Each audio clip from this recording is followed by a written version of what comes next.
The more you list on eBay, the more you realize that you're doing a lot of repetitive tasks. Luckily, there are lots of ways to streamline your processes. One of these is what eBay calls business policies. These are sets of rules or policies that you set up to capture the settings you use on listings over and over so that you can select them in one go. Besides making your process easier, they'll also make it more organized and consistent. In this video, we'll talk about setting up business policies for payments as a sort of introduction to the topic and as an example of the process. It's relatively straightforward. In the next 3 videos, we'll go into more detail about setting up business policies for returns and for shipping and how to organize your business policies. To start using business policies, the first thing you need to do is opt in. Finding the page to do so is a little secretive, but it's at bizpolicy.ebay.com/businesspolicy/policy opt-in, and I'll put that link down below. Once you opt in, you'll get this somewhat cluttered page, but we're going to make it all nice and streamlined. What's going on here is that in this table, eBay has used any payment, shipping, or return settings that you've used on your listing so far and has tried to turn them into business policies for you. They might be sort of okay, but I like to clean them up and or start from scratch, or at least rename them to make more sense to me. Let's look at the payment policies in specific first. Click the tiny link that says payment in this view menu, and it will filter it out so you only see the payment policies.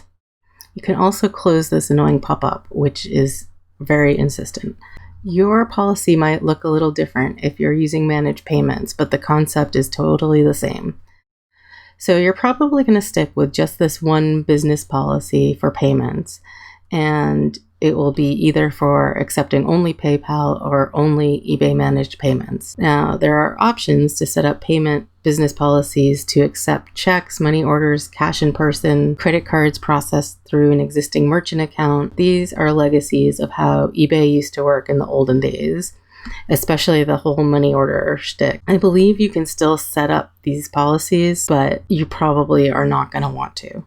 So, although this payment policy that eBay made automatically is probably fine and all you need, let's take a look at it just to understand how it works. In general, each line of this table is going to be a separate policy, and they each contain a name, a type, a description, the number of listings that are using it, and this edit menu to perform various actions. In that menu, click the edit link. Here you can rename your policy and edit or totally remove the description. This description is just for your own info. It's not seller facing in any way. You can also choose to set this as the default policy, which is handy as it means it will be selected automatically in your listings for you.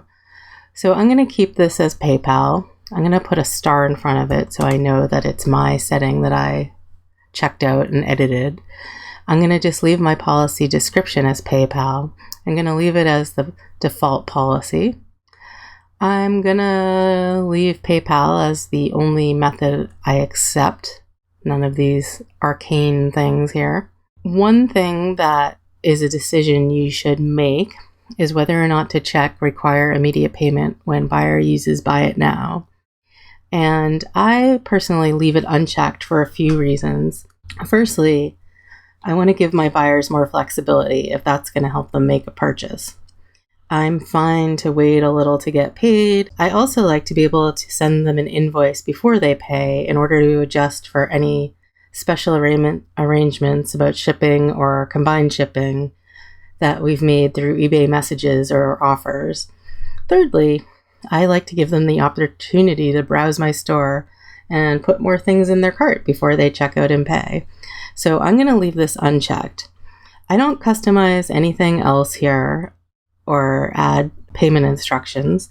That's it. I just hit save and confirm, and my payment policy is set up. Thanks and take care.